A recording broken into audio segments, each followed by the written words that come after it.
En la presente sesión exploraremos los modelos de regresión con las librerías del Spark MLlib, que es una librería de aprendizaje automático distribuido de Apache Spark.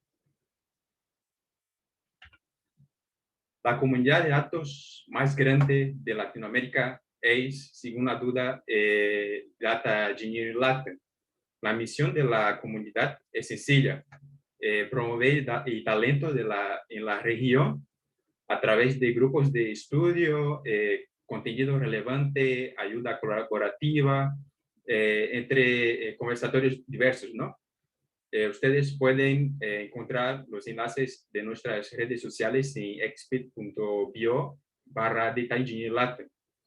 Sin más que decir, le daré el espacio a nuestro compañero Giancarlo, quien es un senior Data Engineer y entusiasta del Machine Learning. Él estará compartiendo sus conocimientos durante esta sesión. Bueno, bienvenido Giancarlo y gracias por acompañarnos. Hola, hola Lucas, Kevin, Calvin. Hola compañeros, muy buenas noches. ¿Pueden escucharme? ¿Me confirman? Sí, te pueden escuchar. Gracias, gracias. Buenas noches de nuevo. ¿Me permiten? Voy a compartir mi pantalla un momento.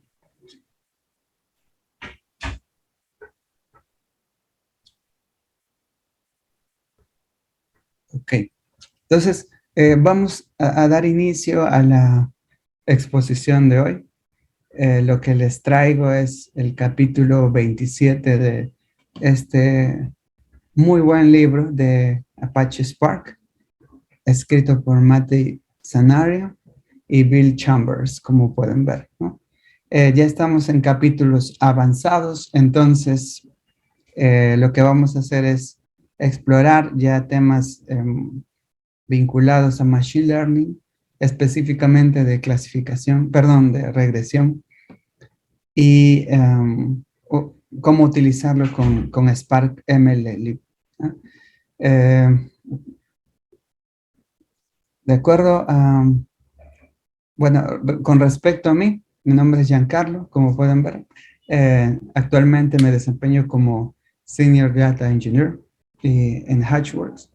Y estas son mis redes, si alguien quiere contactar por algún tema de estudio o algo en lo que les pueda ayudar. Yo feliz de escuchar siempre la palabra Machine Learning. Me emociona. Entonces, por eso estamos aquí. Ahora bien, vamos a explorar entonces el capítulo, una pincelada de lo que es el capítulo 27, que es regresión con Spark MLlib, ¿no? El contenido de este capítulo es el siguiente. Tiene modelos de regresión con MLlib, métodos avanzados, evaluadores y ajuste automático de modelos, métricas y conclusión, que básicamente es una continuación, ¿no? A espera de una continuación del siguiente capítulo, que tratará temas un poco más profundos como máquinas o motores de recomendación. Ok, entonces, bueno, no tengo muchas diapositivas porque no quiero agotarlos y planeo que la sesión de hoy sea concisa, práctica, así que vamos al grano, ¿no? Ya, sí. Bueno, este soy yo. Les hablé un poco de mí. Me encanta el Machine Learning y el mundo de los datos. Este es el capítulo en que estaremos basando la demo hoy. Nos centraremos bastante en la demo, pero antes un poco de teoría, ¿no? Esta definición es de acuerdo al libro. En realidad, no es una definición muy descriptiva, es bastante pragmática, pero nos dice: ¿qué es la regresión? Es una extensión lógica de la clasificación, porque el capítulo previo es clasificación. Entonces, regresión es la acción de predecir un número real o puede ser también un set de números, ¿no? Variables continuas de un determinado set de features o características, ¿no? En otras palabras, yo les diría que la regresión es un tipo de algoritmo de aprendizaje automático, supervisado, por supuesto, que nos permite predecir ciertas variables o ciertos patrones lineales, ¿no?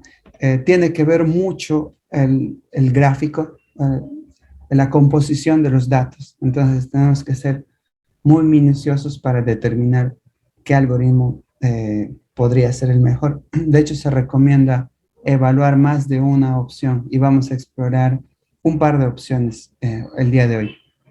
Entonces, ahora, casos de uso. Esto es muy importante porque siempre es bueno conocer para qué estoy usando esto, ¿no? En este caso, el libro nos propone 3 casos de uso.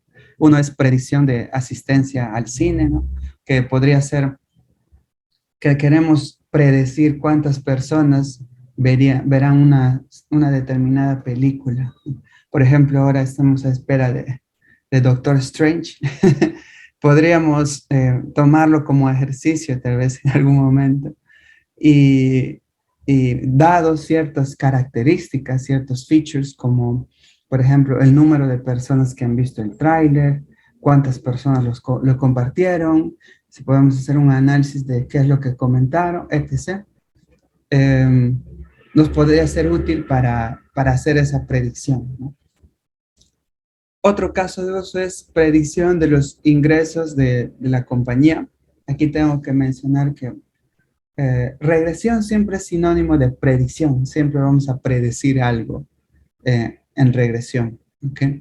Entonces, en este caso de uso se nos propone, si queremos saber cómo le va a ir a la compañía respecto a las ganancias o a los ingresos en el futuro, podríamos tener, claro, siempre necesitamos los features, en este caso sería el crecimiento actual el mercado, la temporalidad, o sea, cada cuánto tiene picos de venta o bajones, se podría decir.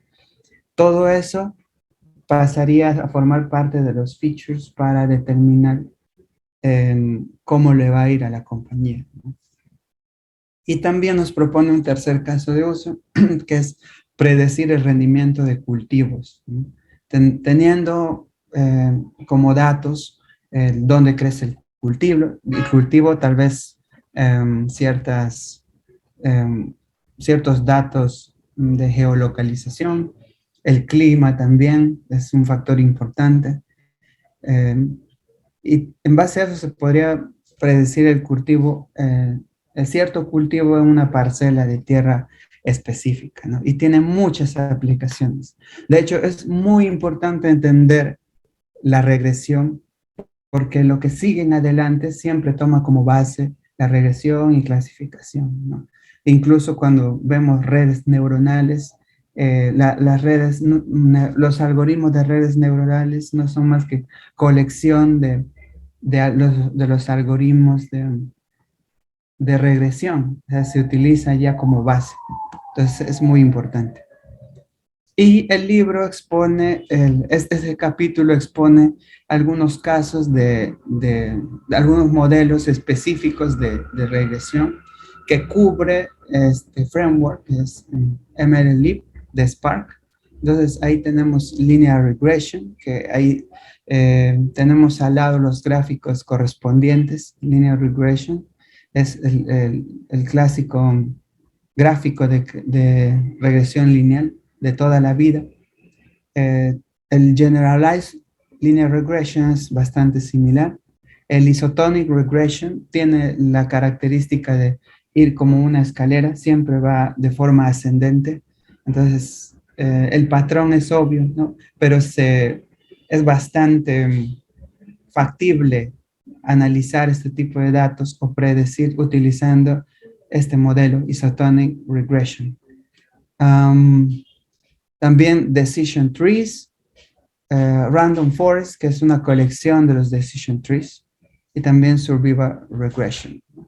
El libro no ahonda mucho en la definición de estos modelos, pero sí muestra algunas líneas de código de cómo se podría utilizar, ¿no? Y apoyarse en la documentación sobre todo.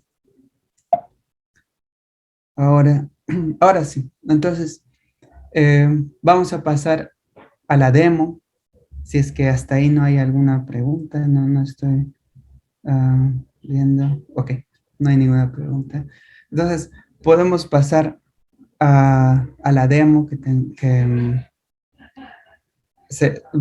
vamos a utilizar el dataset de Boston Housing en Kaggle.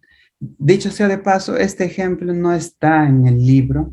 De hecho, el libro solo propone bloques de cómo invocar, perdón, el capítulo solo propone algunos bloques de cómo podemos utilizar los algoritmos de clasificación, perdón, de regresión, pero no utiliza un ejemplo completo, ¿no? Entonces, sí ha sido parte de eh, la labor personal de utilizar un ejemplo bastante conocido y combinarlo con el conocimiento del libro que nos ha proporcionado, ¿no? Ahora, para eso necesitamos tener Docker instalado porque vamos a utilizar una imagen de Docker para ya no tener que preconfigurar nada, que configurar Spark, por ejemplo, o instalar pandas.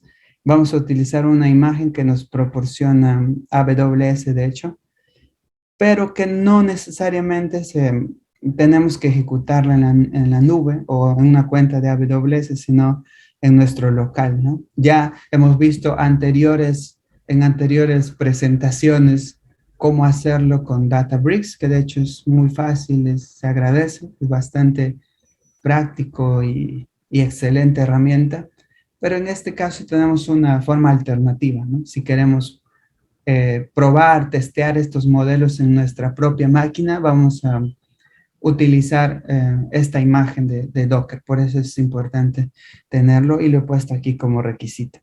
También descargar el CSV que está en Kaggle. Kaggle es una conocida plataforma de datasets, de notebooks, referidos a Machine Learning y de competiciones sobre todo.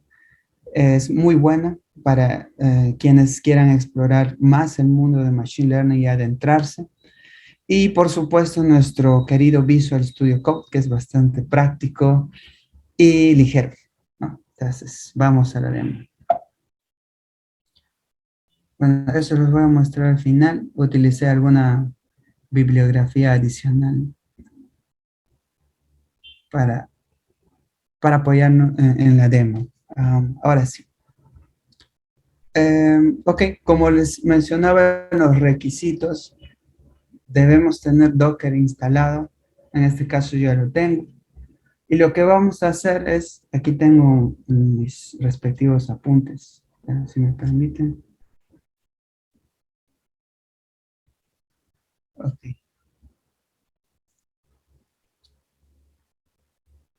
Ok, este va a ser el directorio con el que vamos a trabajar. SparkML, puede ser una carpeta vacía si deseamos empezar de cero la demo, ¿no?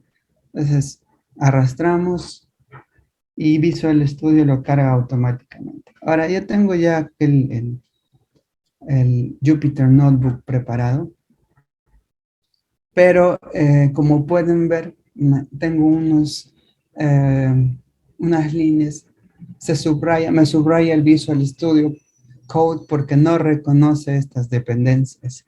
Y es porque no tengo instalado Spark ni las librerías afines para este ejemplo. Entonces, para eso les decía que vamos a descargar una imagen de Docker. Y aquí tengo mis notes.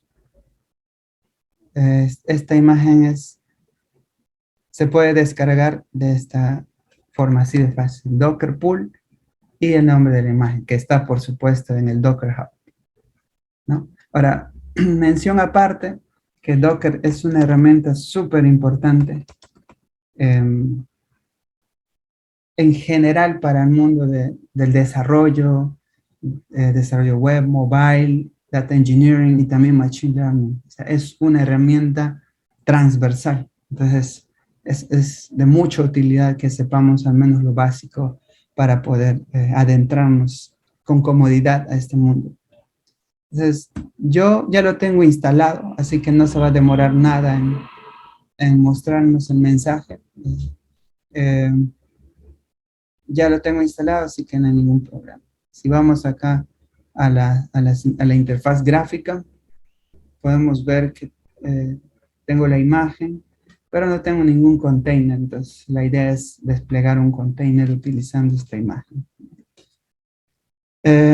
Lo siguiente es, vamos a lanzar un comando de Docker que nos va a permitir crear este container y utilizar esta imagen, ¿no? Con la finalidad de que no tengamos que instalar Spark ni configurar, porque Spark no es como darle un pip install Spark, ¿no? Es una herramienta muy avanzada y requiere configuración. Y esta imagen ya lo trae, así que vamos a ello. Ahora, lo que voy a hacer es crear una variable de entorno. Podría utilizarlo todo en el mismo comando, pero voy a utilizar una variable de entorno con, con la dirección de la carpeta, la ruta de la carpeta que quiero sincronizar dentro de mi container.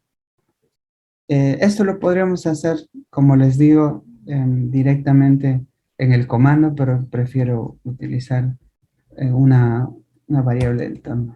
Entonces, esta ruta es del directorio que estoy usando, que es Spark acá. Y la idea es sincronizar este directorio que tengo en mi máquina local con el de mi container que voy a crear. Por eso voy a agregar un poco el shell. Creo que es command más. Ahí está. Para que puedan verlo. Y le voy a setear. Le doy enter. Y a continuación voy a utilizar este comando que de hecho la referencia, el link de la referencia para utilizar este comando la estoy poniendo justo en el PPT, que es la imagen que Amazon te recomienda utilizar, ¿no? Está aquí. Es esta. Es una versión es una imagen de Glue 3.0. Entonces, podrías utilizar Spark y también Glue. Y si deseas, podrías aprovisionarlo en la nube ya cuando testeaste tus cambios en local. Las pruebas en local, digamos, con un dataset pequeño, y luego sincronizas tu cuenta de AWS, tu perfil de AWS, con esta imagen, y lo que estás corriendo lo podrías correr también en la nube ya con DPUs más altos, ¿no? Con un clúster y todo. Entonces es muy útil. Yo que estoy afín o me gusta, estoy más afín con las herramientas de AWS, veo esta una muy buena alternativa, pero si conocen alguna otra imagen de algún otro proveedor, no hay ningún problema. Entonces, continuamos. Ahora vamos a correr el comando de Docker. Si lo ven, si se fijan, vamos a utilizar este comando de acá, que lo que hace es crear un container utilizando como volumen el location que ya le pasé, el workspace location, es el path que se va a sincronizar con el container. Y bueno, el resto es algo básico de Docker, es el puerto donde va a correr, la imagen y el nombre del container.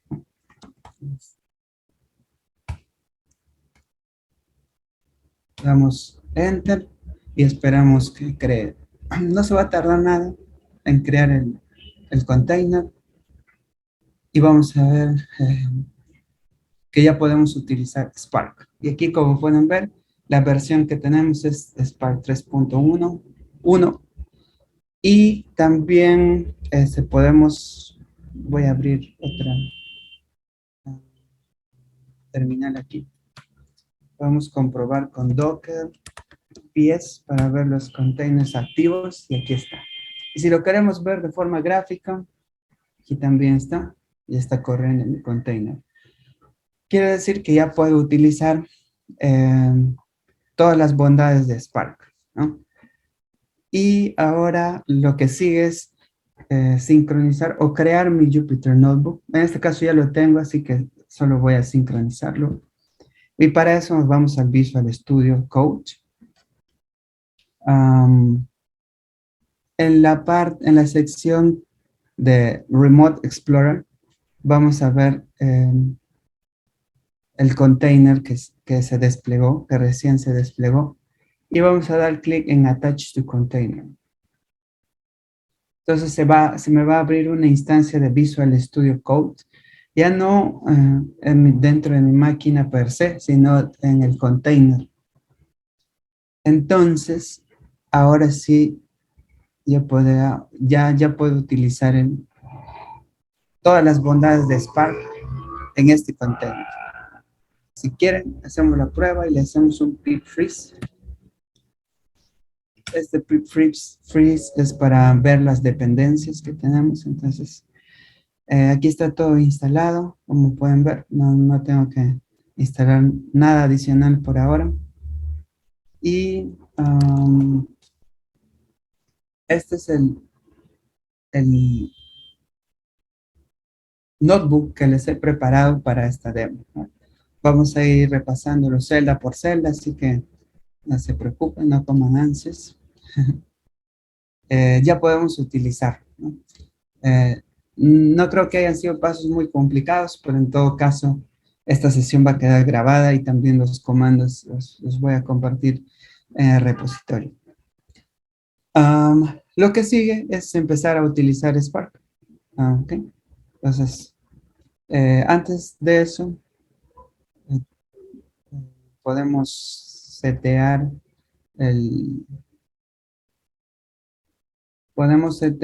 la versión de Python que se va a utilizar, pero en este caso ya la reconoció automáticamente, así que no hay problema con eso. Entonces creamos nuestra sesión de Spark y también les mencioné que hay que descargar el dataset de Kaggle, que es Housing CSV. En este caso yo lo tengo aquí, en este directorio. Y le hice una pequeña transformación, le puse separado por comas porque venía con otro tipo de separador. Entonces, para efectos de que sea más práctico, más entendible también, le hice una pequeña limpieza. Igual se lo puedo compartir para que lo prueben. Entonces, ese es nuestro dataset. Y lo que vamos a hacer primero es cargar, obviamente, el dataset. ¿Okay? Ahí les puse el atributo sep de separador, por si quieren, si utilizan algún otro separador y quieren customizarlo, entonces no hay ningún problema. Y aquí está. Entonces, primero se recomienda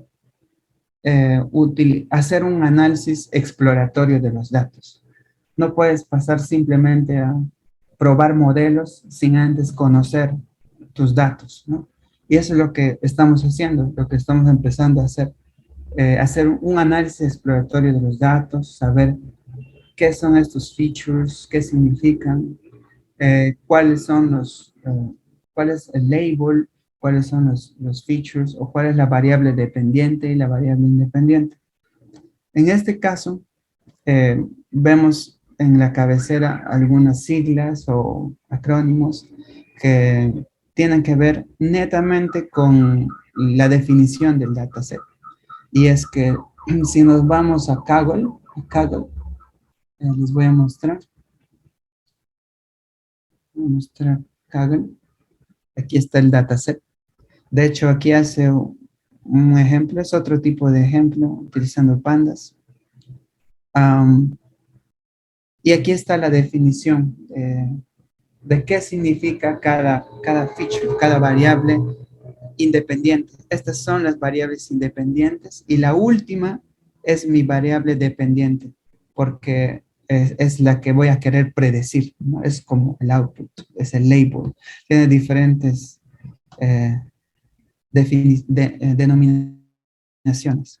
Entonces, por ejemplo, CRIM es el crimen, el índice de crimen per cápita que hay en el pueblo o en el lugar, ¿no? Eh, otra, otro feature importante es, por ejemplo, el tax, que es el valor, el impuesto a la propiedad. De lo que se trata este dataset es, en que consiste, contiene información, contiene registros de ciertas características de las casas en Houston, ¿no? En Boston, perdón. Y lo que se quiere es predecir en base a ciertas características eh, cuánto va a ser el precio de la casa, ¿no? Podríamos decir de forma intuitiva, podríamos hacer ciertas afirmaciones de forma intuitiva y tendríamos que trabajar en base a esas afirmaciones, ¿no? De hecho, hay un libro aparte que muy bueno que estoy leyendo, que dice que siempre hay que hacer suposiciones sobre nuestros datos. No está mal hacer suposiciones. Y es conocido como el teorema de no hay almuerzo gratis.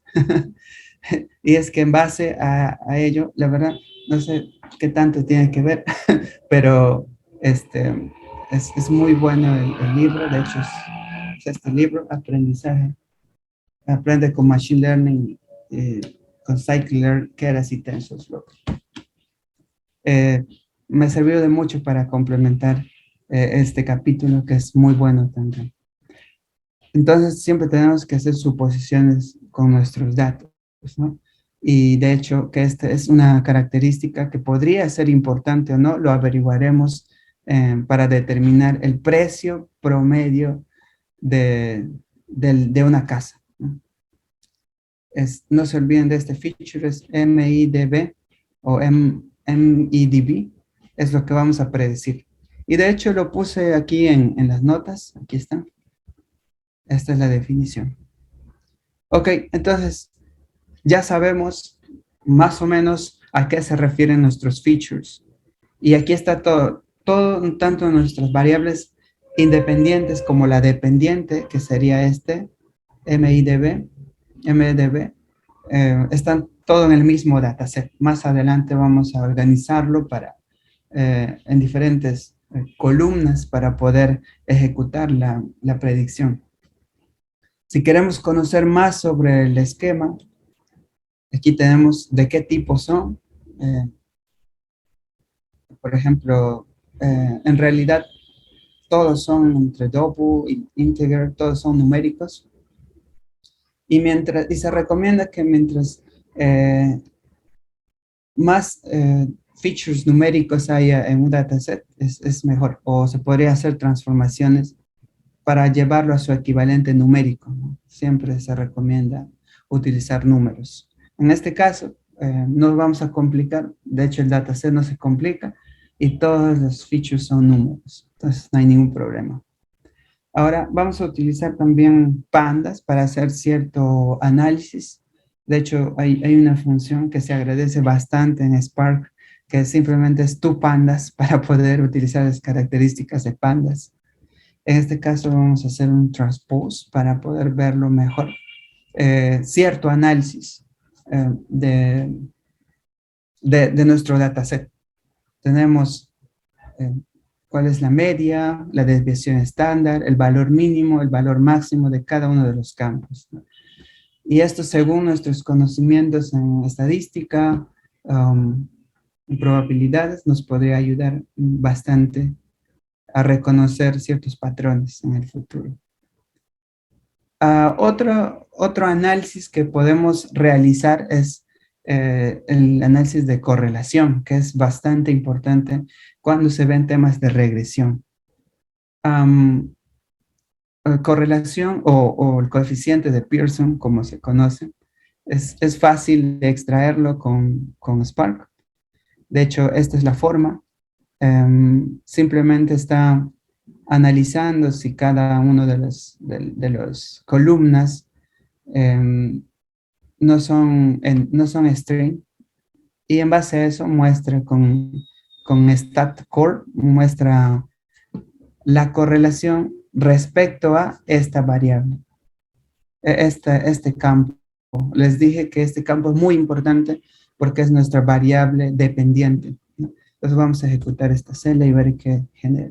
Y aquí tenemos la correlación de todos los campos respecto a, de todas las variables independientes respecto a esta variable dependiente.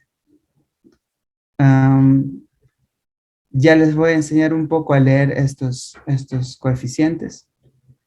Para verlo de una forma más didáctica, más práctica, tenemos este bloque de código que nos va a ayudar, nos vamos a apoyar en una gráfica.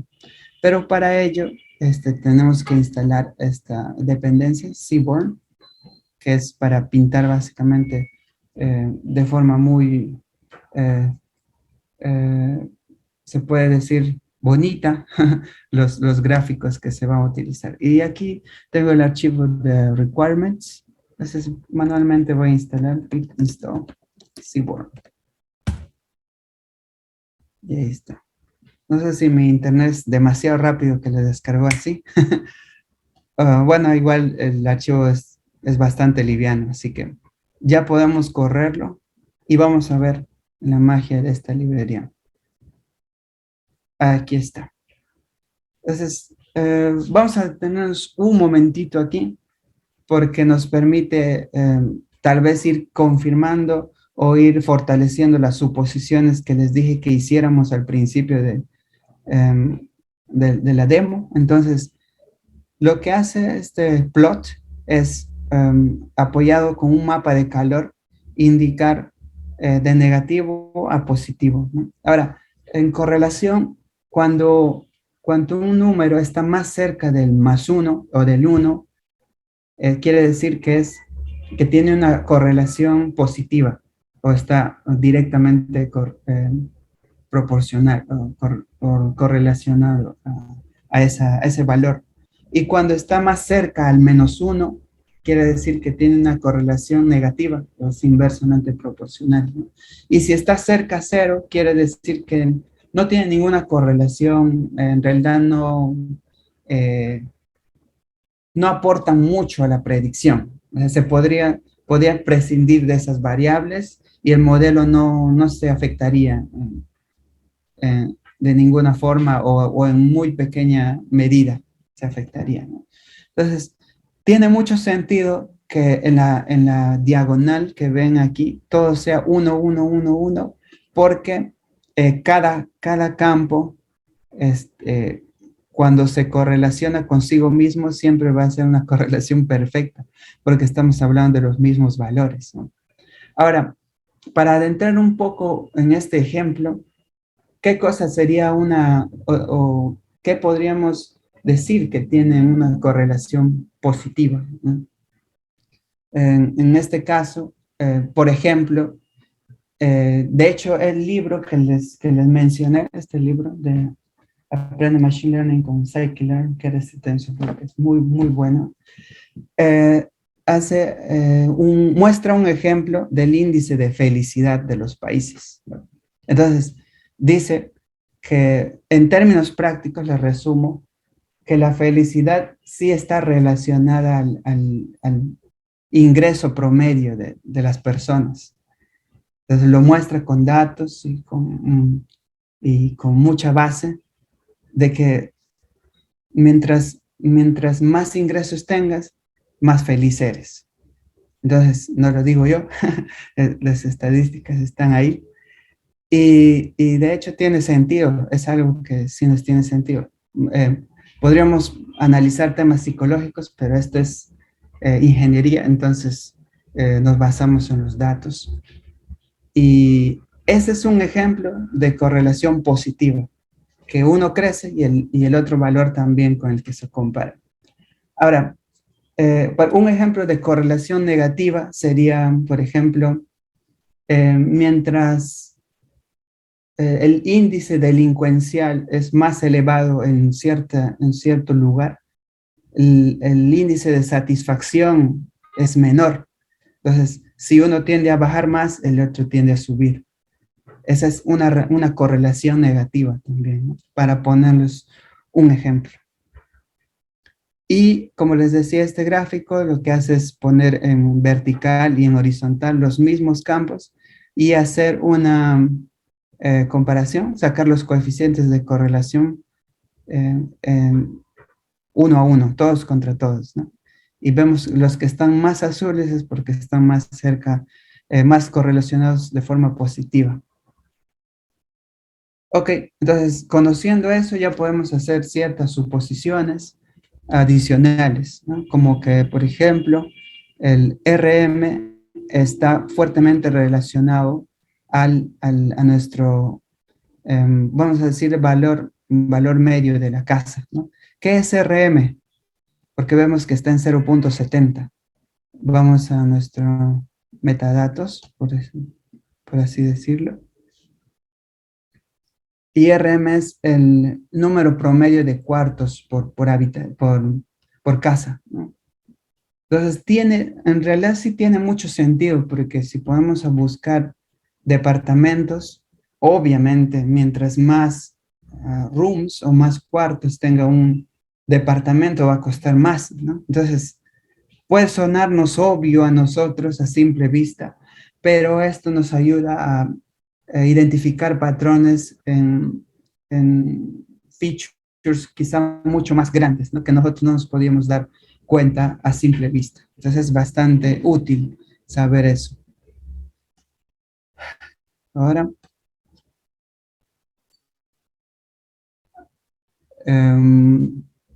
nos vamos a la parte ya de preparación del dataset, y ya vamos a utilizar la librería PySpark ML.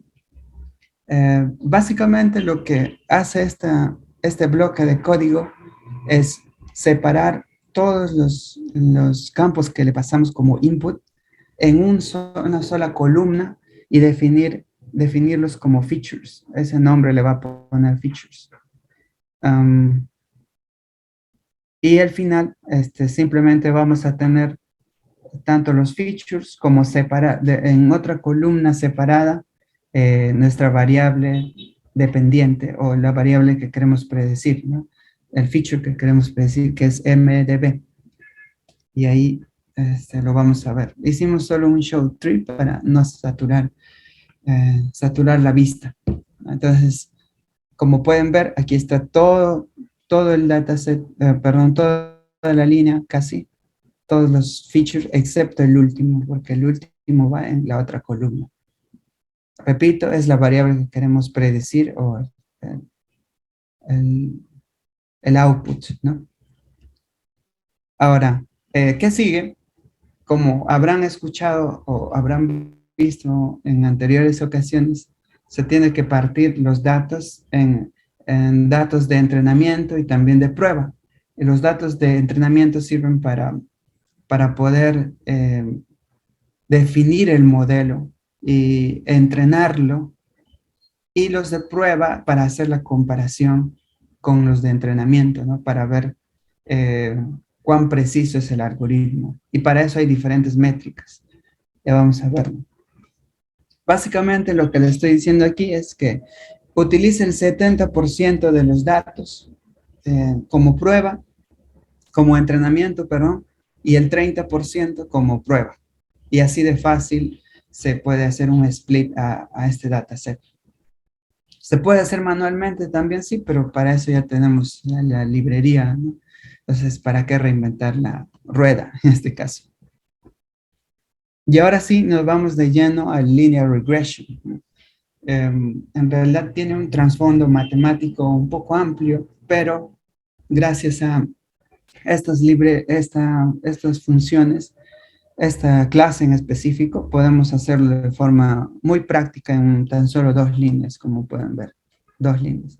Ahora, esto que está comentado es la forma del libro, cómo el libro lo propone, pero aquí abajo está la equivalencia, ¿no? Cómo podemos utilizarlo eh, tal cual, y yo me siento más cómodo particularmente con esta segunda forma, pero es cuestión de gustos, cada uno puede eh, definirlo, al final el objetivo, el resultado es el mismo.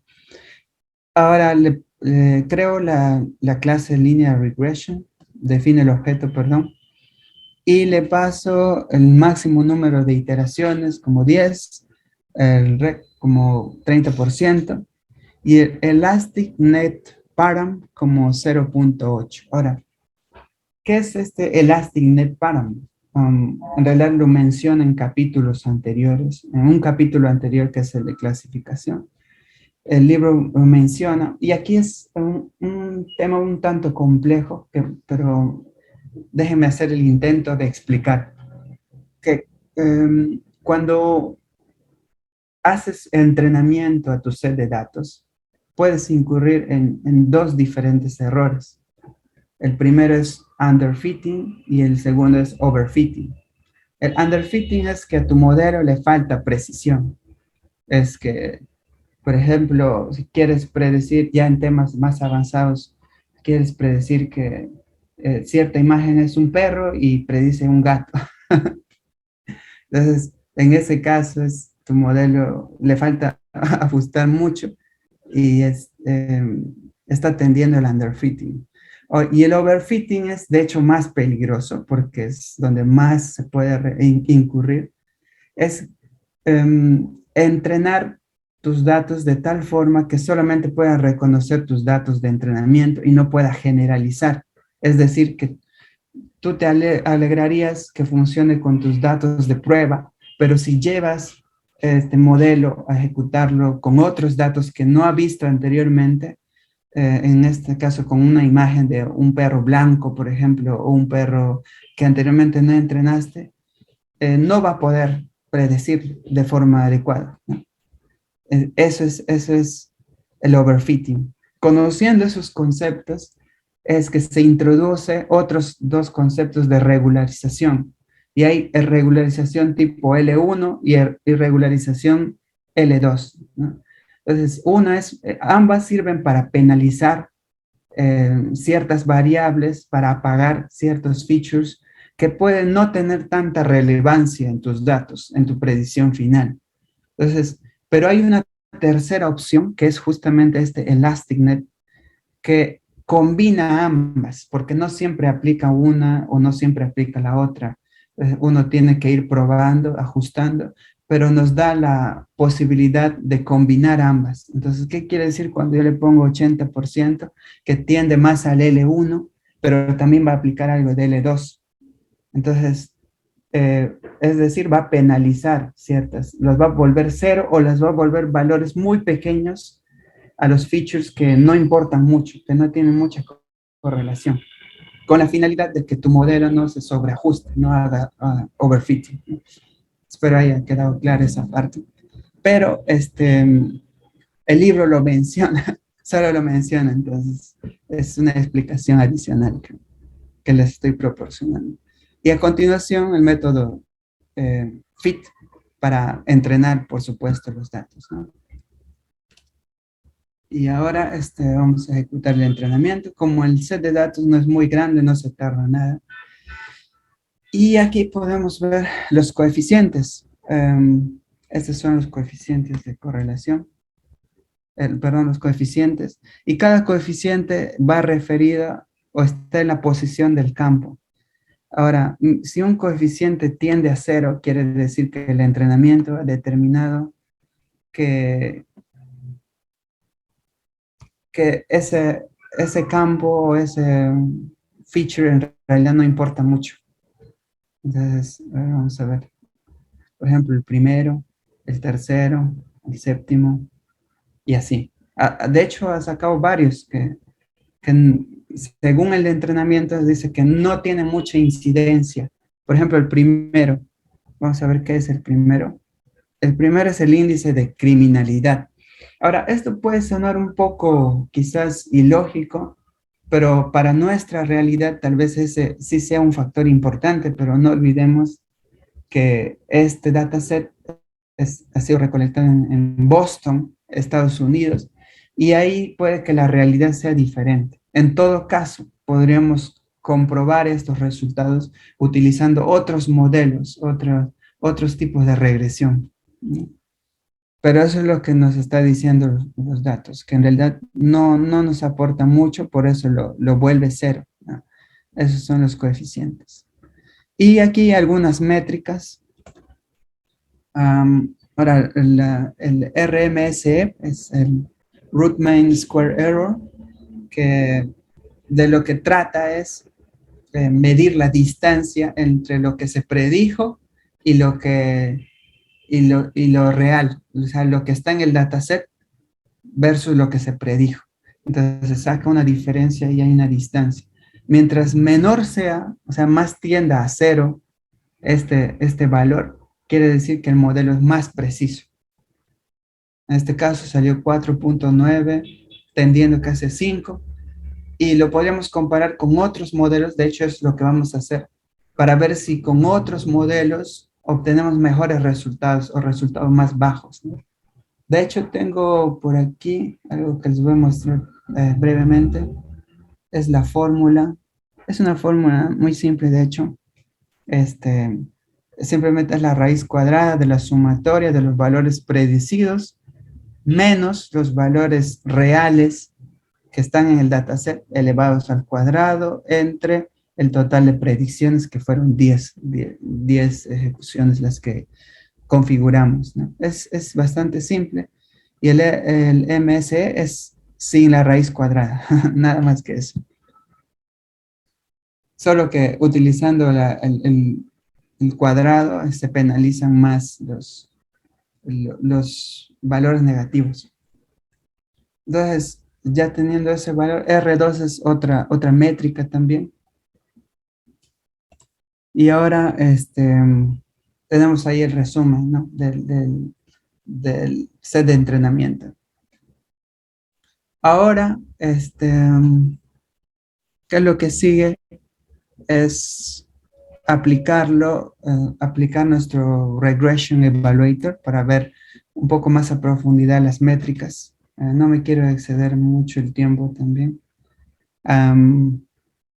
Básicamente, utilizamos el Regression Evaluator para obtener métricas, no solo el R-square, sino otro tipo de métricas también. Llámese el que ya les mostré, el RMSE, el MSE, este R cuadrado y otros, ¿no? Entonces, sabiendo los significados, como les indiqué, del MSE, podemos determinar si es mucho o es poco. De hecho, tendremos que compararlo con otros modelos. Y también, por supuesto, vamos a hacer la evaluación con nuestro modelo, con nuestro set de entrenamiento, ¿no? Perdón, con nuestro set de prueba. Ya hicimos con el de entrenamiento, ahora hacemos con el de prueba. Y no ha variado mucho, que es 4.94, casi tendiendo a 5. Entonces, son relativamente bajos, podríamos decirlo, pero vamos a ver si con otros modelos podemos obtener algo mejor. Aquí tenemos un poco más de métricas, cuántas iteraciones se hicieron, que fueron 10. El Objective Story, y estas métricas adicionales que podrían quedar como tarea para la casa.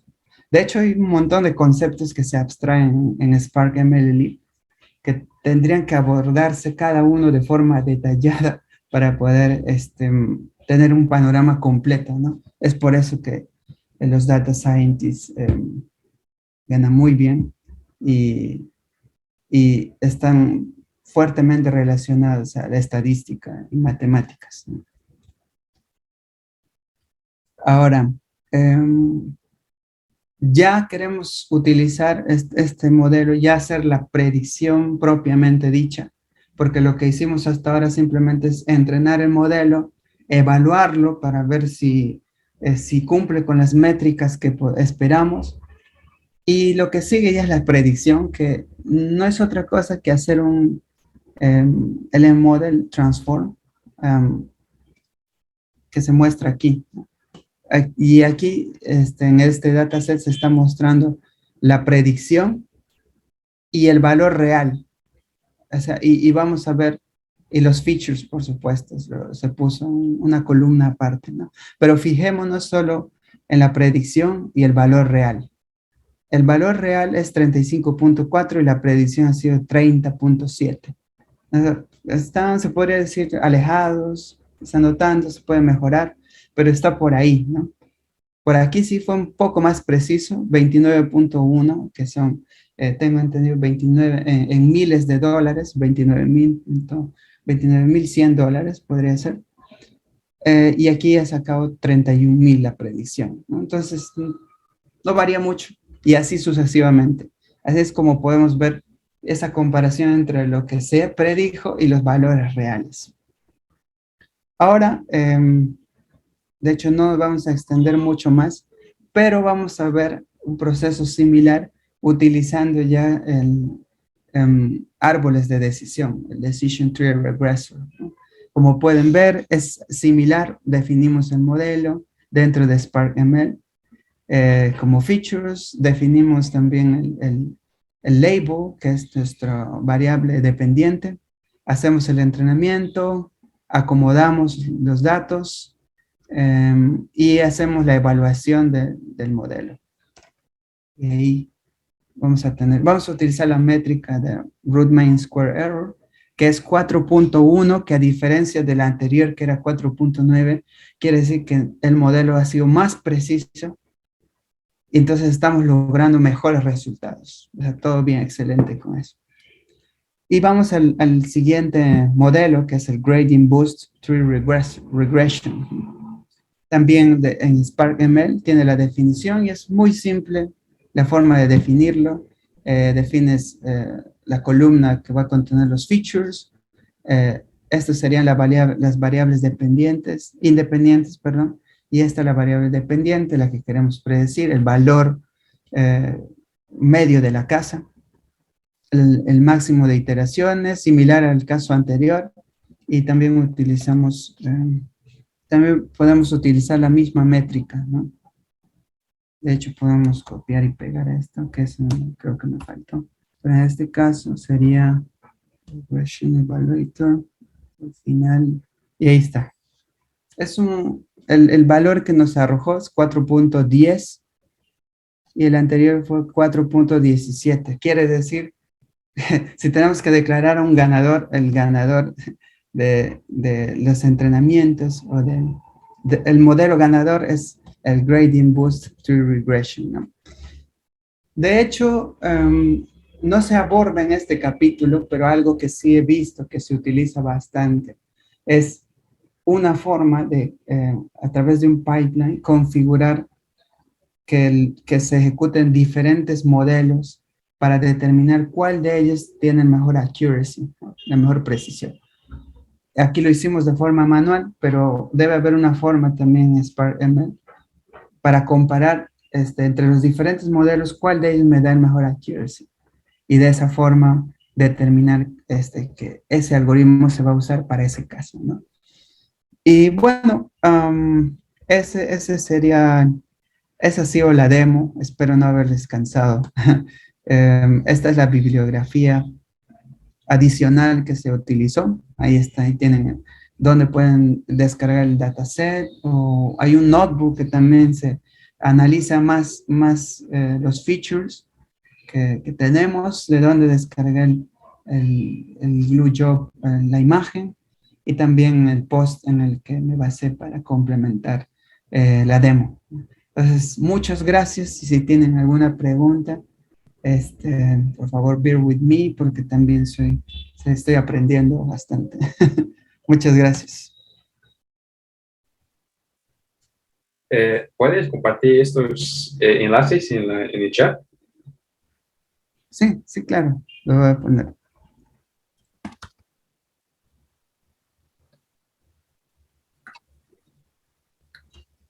acá te felicitan por la presentación. Muchas gracias, muchas gracias. De hecho, es un tema complejo. Trataba de resumirlo o hacerlo más conciso, pero sí es un mundo fascinante, muy, muy fascinante. Oiga, Nuestro amigo Carlos. Julio. Sí, sí, Julio. ¿Qué Sí, tal? hermano. Muchas gracias, hermano. Felicitaciones. Muy buena presentación. Muchas gracias. Giancarlo, una inquietud. Sí. Ok, nosotros tenemos un conjunto de datos. Tenemos una N cantidad de variables, o sea, pues llamadas dimensiones. Y tenemos también una aplicación de técnicas de reducción de dimensionalidad. O sea, muchas veces tener menos es más. O sea, no quiere decir Claro, que exacto. entre más variables tengamos, más preciso va a ser nuestro modelo, sino que tenemos que aprender a identificar y, bueno, identificar y clasificar las variables que tengan un mayor peso, que es lo que nos Sí, estás mostrando. exacto. Cuando se establece un nivel de correlación no muy alto entre las variables, o sea, con respecto a la variable dependiente, perdón, en ese caso, ¿qué es recomendable? No hacer uso de esa categoría, de esa dimensión, o aplicar alguna transformación de ser el caso, no sé, sea porque hay algún tipo de datos nulos o datos inconsistentes y demás. Entonces, ¿qué recomiendas en ese caso? No hacer uso de esa dimensión, quitarla de nuestro dataset y volver a pasar los estimadores, o, o cómo manejar esos casos para determinar, o sea, cómo definir cuáles son las mejores variables que puedo tomar para que cuando yo pase los diferentes modelos pueda escoger el más acertado. En esos casos, ¿qué recomiendas? Porque pues veo que sí, tenemos un set de datos, pero ¿en qué paso va todo el tema de la limpieza y hasta qué punto yo debería limpiar? O sea, si yo tengo valores nulos en una columna, ¿simplemente no debería tenerlo en cuenta? ¿O debería ponerle alguna etiqueta a esa y ponerle otro valor? Eh, Em, claro, sí, sí, entiendo la pregunta. En este caso, em, tal como dices, y subrayo lo que mencionaste, a veces tener menos es más, ¿no? Entonces, convendría, de acuerdo a las predicciones que vas haciendo, porque este mundo del machine learning es como un tira y afloja, ¿no? Vas ajustando, vas ajustando. Entonces, si ejecutas tu entrenamiento y ves que todavía se puede optimizar las variables, todavía se puede optimizar el modelo en realidad. Sí sería útil que pruebes quitando los valores que tienen menor correlación, ¿no? O igual para eso y utilizar las regularizaciones, ¿no? Que podría ser L1 o L2 de forma explícita, o tal vez utilizar una combinación de ambas como vimos. Pero el tema de limpiarlos, sí podrías eliminarlos también, pero para eso también te sirve las regularizaciones. Entonces, convendría bastante que en este caso, antes de eliminar ciertas columnas que consideras que no aportan mucho a la predicción, sí puedas jugar con esos valores de la regularización. Ahora, hay temas un poco más avanzados que he visto que utilizan el dropout, que también usa el concepto de regularización. Entonces, esa sería mi recomendación. Primero, jugar con esos parámetros y luego ya probar si es que deseas optimizar aún más el modelo, probar eliminando esas columnas que no te aportan, que consideres que no te aportan al dataset, a la Ya, predicción. Carlos, pero cuando comentas que es ese esquema de regularización, en qué consiste como tal? ¿Qué podemos abordar en ese esquema de regularización? ¿A qué se Ah, refiere? la regularización, existen dos tipos, tres en realidad. dos, uno que es el rich, el otro es el lazo, y el tercero la combinación de ambas. Ahora, el rich es, de lo que se trata es de penalizar ciertos valores que no aportan a la predicción con cero. Y el lazo simplemente los penaliza volviendo los valores muy pequeños, pero no los vuelve ceros, sino muy pequeños, porque tal vez tengan algo que puedan aportar a la predicción. Entonces, y la combinación de ambos, que sería la tercera, el elastic, pues es jugar con ambas, ¿no? Eso antes de proceder a eliminar las columnas. Tiene un trasfondo, de hecho, matemático muy amplio, pero sirven para eso, para penalizar los features que no aportan mucho a la predicción. Y yo quisiera ahí aportar algo, que Excelente. ahorita estoy en un bootcamp de ciencia de datos y estamos, hace una semana vimos, como pasamos por ahí, y es que depende mucho del dataset y de lo que aporte el experto en el tema del problema. Entonces, hay que revisar si la ausencia de datos, por ejemplo, si en una columna faltan muchos datos, generalmente la ausencia de datos tiene algún significado y pues el experto en el tema es el que nos va a decir eh, por qué está pasando esto o qué podríamos hacer para modificarlo, o si tenemos un valor significativo, completar de alguna manera para que todos los registros tengan ese dato, o hacer un feature engineering que con esa columna combinarla con algo, otro factor, y crear una columna nueva que de pronto tenga más significado y ya no usamos la original. Eh, pero pues igual uno está aquí eh, con librerías, con modelos, con matemáticas, y uno no es experto en el tema, si es química, si es propia raíz, si es, entonces siempre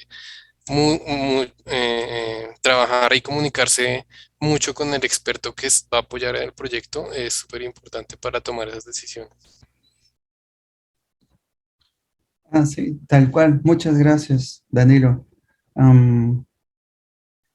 De hecho, todavía no he trabajado en proyectos grandes, pero sí, hasta donde he leído, donde me he podido documentar, tiene mucho de cierto lo que dice Danilo. En base a eso se aplican ciertos análisis. O si uno quizás no es tan experto, lo que le sería muy útil sería compararlo con diferentes modelos y también haciendo un buen análisis exploratorio, ¿no?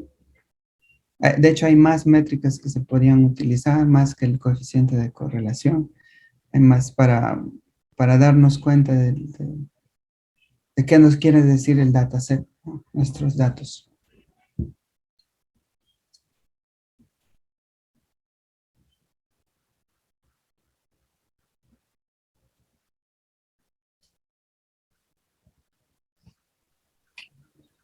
Si no tienen más preguntas, bueno, me gustaría también decirles que a partir de esta semana, las sesiones semanales de Apache, sobre Apache Spark se haría en los lunes a esa misma hora, a las 9 horas de Perú, Colombia y Ecuador. En la siguiente semana veremos los modelos de clasificación con Spark ML y además exploraremos el tema de la optimización de modelos de Machine Learning, que considero que es una tarea muy importante y quizás uno de los desafíos más grandes en una pipeline de Machine Learning. Bueno, así que nos vemos en la siguiente semana. Que todos tengan una buena noche. Muchas gracias, Giancarlos, por acompañarnos más una vez. Y listo, esta sesión quedará cerrada.